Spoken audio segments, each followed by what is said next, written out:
Hai Sobat Karantin. Assalamualaikum warahmatullahi wabarakatuh. Jumpa lagi bersama saya Yayu pada Cubus Podcast. Podcastnya Balai Besar Uji Standar Karantina Hewan, Ikan, dan Tumbuhan.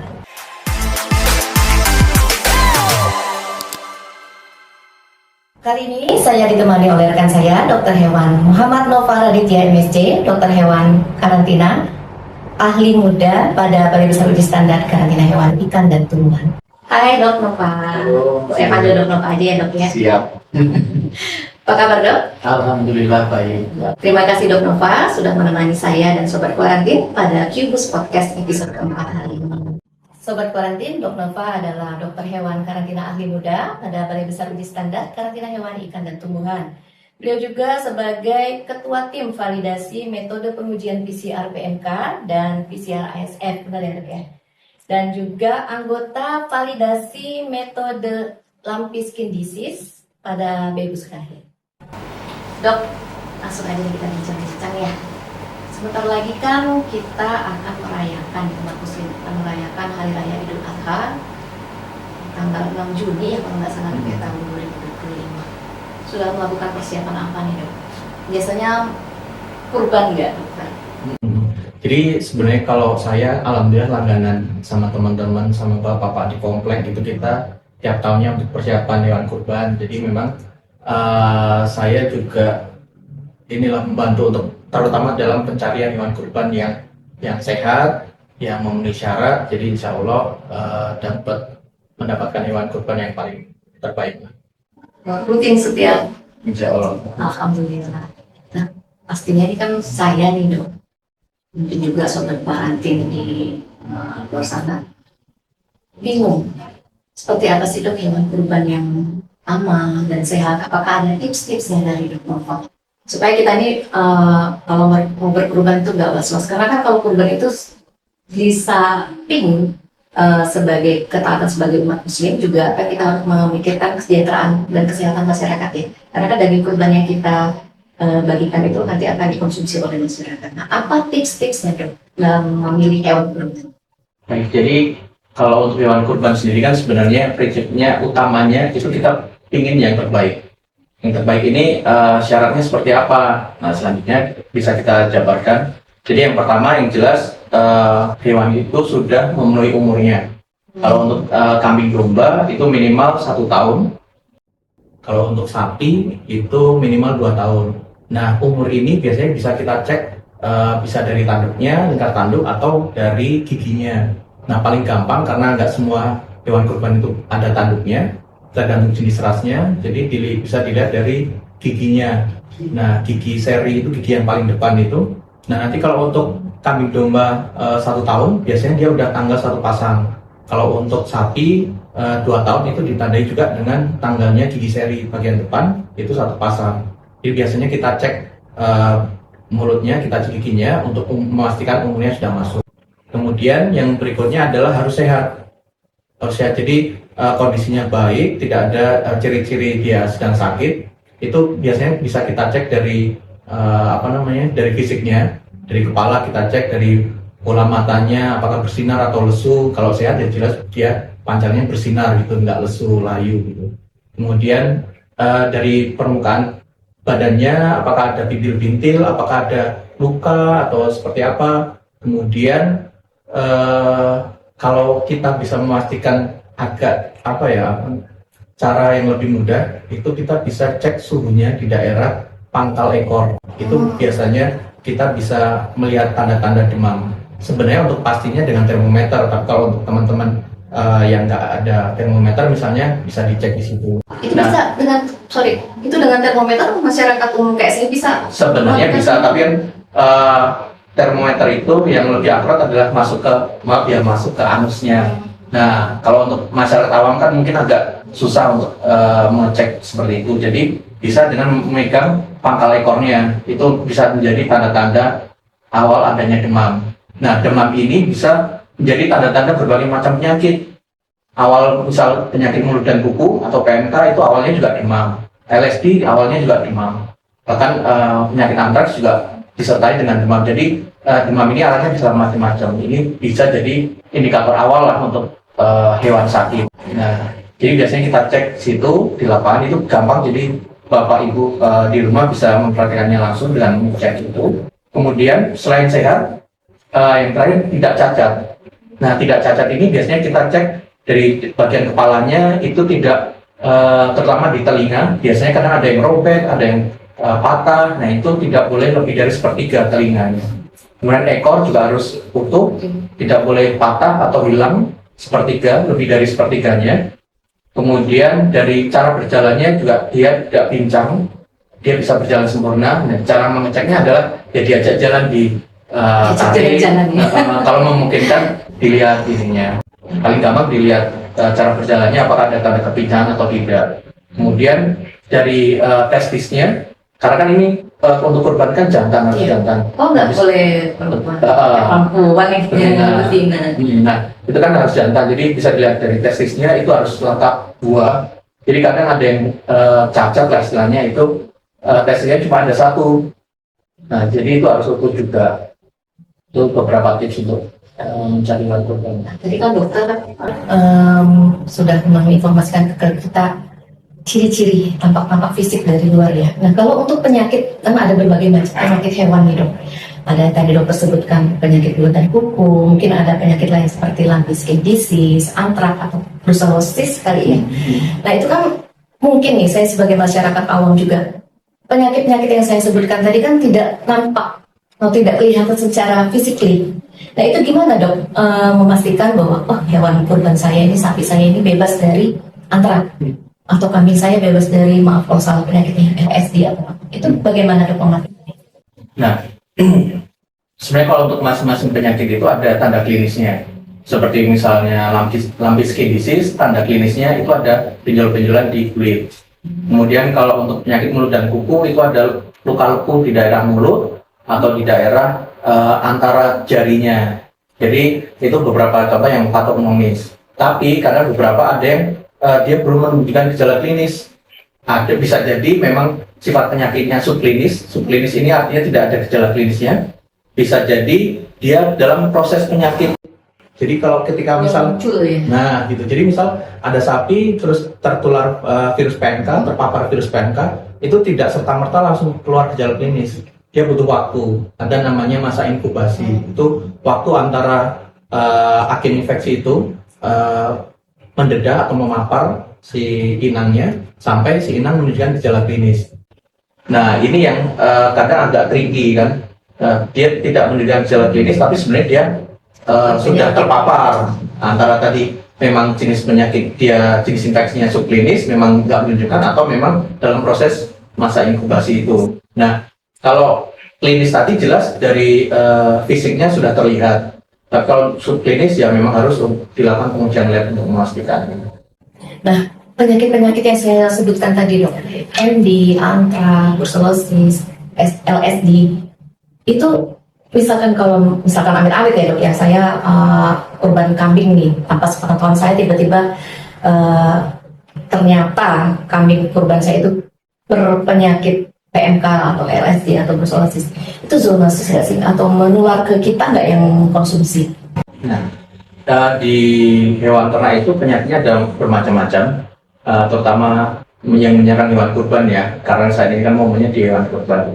Nah, ada beberapa penyakit yang bisa menular ke manusia, contohnya brucellosis, kemudian antraks, itu bisa ditularkan melalui hewan ke manusia. Nah, tapi kalau untuk penyakit mulut dan kuku, lumpy skin disease itu sebenarnya tidak menular. Tapi mungkin kalau untuk lumpy skin disease gitu, dia kan luka di kulit, benjol-benjolan kulit. Nah, kadang kalau dia parah posisinya, dia akan masuk ke dagingnya, jadi akan merusak karkas. Nah, kalau dari dari situnya, ketika dia merusak karkas kan dari untuk konsumsi entisnya tidak masuk, kemudian gizinya juga akan menurun. Dan itu efek atau dampaknya ke kita yang mengkonsumsi? Kalau untuk kebetulan tadi, contohnya LSD itu tidak zoonosis, jadi tidak menular ke kita, tapi resikonya adalah tadi penurunan gizi, kemudian dari etisnya, karena kan kondisi daging tidak utuh. Kalau dia lesinya atau perubahannya sampai ke karkas, sampai ke dagingnya. Tapi untungnya ya masih ada untungnya. Masih untung ya orang Itu Indonesia. tidak zoonosis, cuman memang dampaknya ke peternak lumayan besar, Lumayan besar, ya. terutama untuk di bidang kerugian ekonominya. Ya, apa namanya, merugikan peternak hewan ya. Peternak hewan. Dok, kalau kita nih Badan Karantina Indonesia khususnya yang Balai Besar Uji Standar karantina hewan ikan tumbuhan terkait dengan kurban, ada nggak sih kita berperan di situ? Misalkan tadi dokter sebutkan melalui pengujian laboratorium untuk mendeteksi sehat tidaknya hewan kurban. Nah, peran Badan Karantina Indonesia sendiri, khususnya nih Balai Besar Uji Standar karantina hewan ikan dan tumbuhan terhadap hewan ternak itu, hewan kurban, bagaimana dok? Ya, jadi kalau untuk bagian atau instansi yang menangani tentang hewan kurban itu ada beberapa. Yang pertama dari Kementerian Pertanian sendiri, terutama di Direktorat Jenderal Peternakan dan Kesehatan Hewan. Di situ ada Kesehatan Hewan dan Direktorat Kesehatan Hewan dan Direktorat Kesehatan Masyarakat Veteriner. Mereka juga turun langsung dalam mengawasi produksi, kesehatan hewan, serta keamanan pangan asal hewan juga. Kemudian dari Badan Karantina sendiri, itu kita sebenarnya lebih fokus ke lalu lintas di baik hewan hidupnya atau calon kurbannya dan produknya sebenarnya. Jadi nggak hanya momen Idul Adha aja, tapi sebenarnya kita juga mengawasi lalu lintas produk-produk hewan gitu. Jadi kita kalau Badan Karantina sendiri lebih fokusnya di lalu lintas, kemudian kita melakukan pengecekan pre-border, jadi sebelum berangkat, sebelum dilalu-lintaskan, sebelum dikirim, kita cek, kita pastikan hewannya itu sehat. Nah, setelah dipastikan sehat, baru hewan itu bisa dikirim. Hubungannya apa? Karena ketika misal suatu daerah sudah tertular, misalnya contoh tadi kasus PMK di daerah A sudah tertular. Nah, kebetulan daerah A ini sumber atau sentra peternakan. Nah, dia akan mengirim ke daerah B yang notabene bebas. Nah, ini yang perlu kita kontrol, perlu kita atur regulasinya terkait kualitasnya, hubungannya agar penyakit yang di daerah A ini tidak menyebar ke penyakit B, daerah B. Perannya berarti ya, dalam mencegah penyebaran penyakit. Nah, selain itu, yang terakhir dari dinas sendiri yang mempunyai wilayahnya, otonomi wilayahnya. Jadi ketika ada kasus-kasus, yang pertama bertindak adalah teman-teman dari dinas setempat. Jadi kalau memang ada laporan penyakit, ya laporannya ke dinas tempat yang paling pertama. Nah, terkait peran laboratorium, karena kebetulan kan kita, walaupun kita di Badan Karantina Indonesia secara umumnya, tapi spesifiknya kita kan di Balai Besar Uji Standar, jadi kita lebih perannya dalam hal pengujian. Jadi misalnya ada lalu lintas, itu saya tadi jelaskan bahwa kita harus memastikan hewan itu sehat. Salah satu cara memastikannya adalah dengan pengujian lab. Jadi nanti teman-teman di UPT, di bandara, pelabuhan akan mengambil sampel, lalu diuji. Bisa diuji langsung di labnya mereka, bisa juga dirujuk atau dikonfirmasi ke laboratorium kita di Jakarta. Nah dok, untuk pengujiannya sendiri, jenis pengujiannya di laboratorium itu apa aja? Kalau untuk hewan kurban, sebenarnya kita bisa melakukan pengujian untuk penyakit mulut dan kuku dan lumpy skin disease. Tapi kalau kita lihat datanya yang masuk, itu paling banyak permintaannya adalah untuk pengujian penyakit mulut dan kuku. Karena memang lagi mewabah juga mungkin. Ya, kasusnya cukup besar dan dia kan sangat gampang menular. Jadi makanya mungkin kasusnya cukup tinggi. Nah, PMK itu sendiri, maaf nih saya sebagai orang awam, hanya kepada sapi atau bisa ke kambing, domba, atau hewan ternak ruminansia lainnya? Kalau untuk PMK itu menyerang hewan berkuku genap, jadi sapi, kambing, domba, dan babi. Tapi tipe infeksinya agak berbeda. Jadi yang paling peka itu adalah di sapi. Jadi dengan jumlah virus yang sedikit saja, dia gampang tertular. Makanya kebanyakan yang terekam adalah kasus di sapi. Kemudian kambing domba itu banyak kasus PMK itu subklinis, artinya dia tidak ada gejala. Tapi sebenarnya kalau misal kita ambil sampel, bisa jadi hasilnya positif. Dan ini biasanya menjadi sumber penularan lainnya selain sapi. Kalau sapi kan jelas kelihatan sapi sakit, kalau dilalu lintaskan ya nggak bisa. Tapi kambing domba dia tidak ada gejala, dia lalu lintaskan ternyata dia terinfeksi PMK, ini yang jadi catatan juga. Kemudian di babi dia kasusnya cenderung lebih cepat, prosesnya lebih cepat, dan dia bisa menghasilkan virus. Kalau sudah masuk babi ya, dia bisa menghasilkan virus yang berkali-kali lipat lebih banyak daripada sapi. Menarik ya. Nah, untuk metode pengujiannya sendiri di laboratorium, saya fokusnya ke laboratorium di Balai Besar Uji Standar Karantina Hewan Ikan dan Tumbuhan. Saya tadi dokter menyebutkan menggunakan metode PCR ini untuk PMK. Apakah ada metode lainnya, Dok, selain PCR? Memang kebetulan kan saya kemarin diamanahkan sebagai ketua validasi metode PCR PMK, tapi sebenarnya ujinya tidak hanya PCR, tapi bisa juga dengan serologi dengan metode ELISA. Nah, kalau untuk PCR yang kita gunakan itu PCR real time biasanya, karena memang dia lebih cepat dan lebih sensitif dan spesifik daripada konvensional PCR. Kemudian kalau untuk metode ELISA ini kita menangkap si antibodinya. Kalau PCR menangkap si virusnya, kalau ELISA menangkap antibodinya atau sistem imun yang merespon karena adanya si virus itu. Nah, secara spesifik ELISA yang kita pakai, kita punya NSP namanya, NSP ELISA, itu non-structural protein ELISA untuk menangkap antibodi yang dihasilkan karena infeksi lapang. Artinya ketika kebetulan kan kita sekarang lagi digalakan program vaksinasi. Nah, vaksinasi itu juga menghasilkan antibodi atau kekebalan. Nah, kita dengan menggunakan metode NSP ELISA ini, kita bisa membedakan itu yang positif antara dari infeksi alam atau dengan vaksinasi.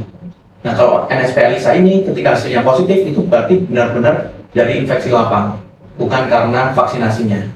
Dan ini semua laboratorium karantina hewan yang ada di UPT Barantim sudah bisa melakukan pengujian PMK dengan PCR dan Alhamdulillah, sebagian besar sudah banyak yang bisa melakukan uji PMK, tapi sebagian besar memang metode ELISA, NSP ELISA itu. Kalau untuk real time PCR baru beberapa laboratorium saja, terutama mungkin laboratorium Balai Besar. Oh, maka dari itu tadi Dok sebutkan bahwa kalau di UPT tertentu tidak bisa melakukan atau tidak mampu melakukan pengujian akan dirujuk ke laboratorium karantina uji standar.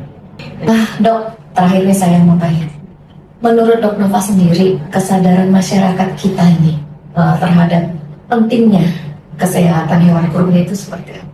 Apakah, kalau menurut saya sendiri sih mereka masyarakat itu umumnya sudah paham ya, Dok, sudah sadar. Cuman mereka itu bingung. Malah sih harus saya cek kesehatan kurban saya mahal nggak sih? Gitu. Ada biayanya nggak sih? Kalau menurut saya seperti itu. Kalau menurut kalau kita lihat trennya dari tahun ke tahun, sebenarnya kesadaran masyarakat ini sebenarnya meningkat karena memang kita juga kerja keras dari Badan Karantina. Saya lihat sendiri teman-teman rumah juga sering melakukan publikasi, edukasi ke teman-teman juga. Nah, ini tentu berefek positif juga ke kesadaran masyarakat.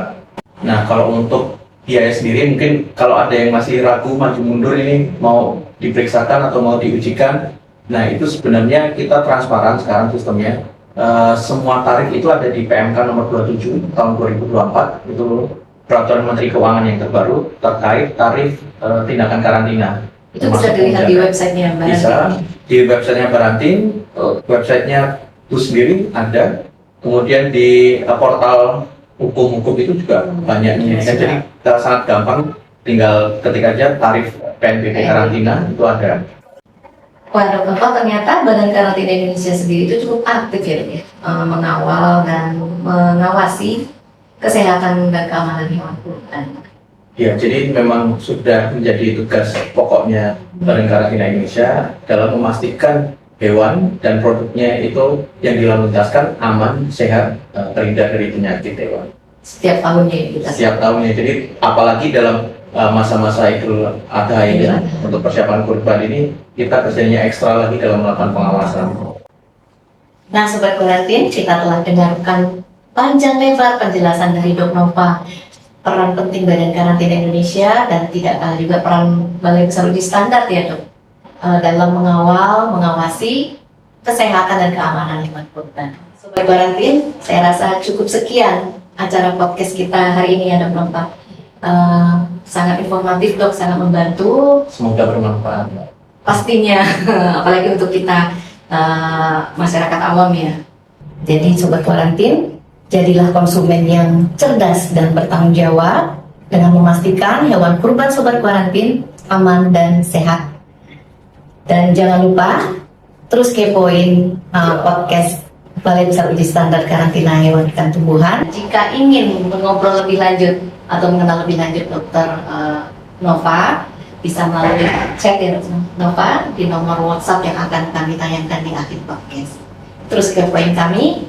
Sampai jumpa lagi di podcast berikutnya. Bye bye.